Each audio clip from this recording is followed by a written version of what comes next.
On this kind of ground, this kind of wicket, you always at the end to be able to get. প্রথম ওভারে 8 run দিলেও দ্বিতীয় ওভারে মুস্তাফিজ খরচ করেন 15 রান। প্রথম 2 ওভারে মুস্তাফিজুর রহমান রান দিয়েছিল 23।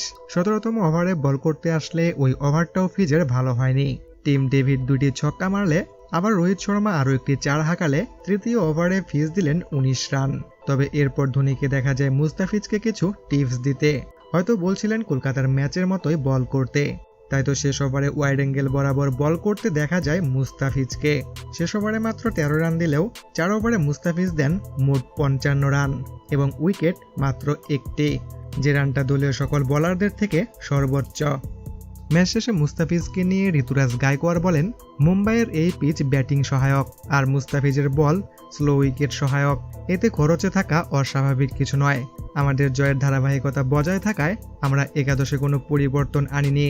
মুম্বাইয়ের বিপক্ষে মুস্তাফিজের এমন রেকর্ড এর আগেও আছে। প্রিয় দর্শক, ফিজের আজকে ভালো না করার পিছনে ব্যাটিং পিচকে আপনি দায়ী করছেন কিনা আপনার মতামত অবশ্যই জানাবেন কমেন্ট বক্সে।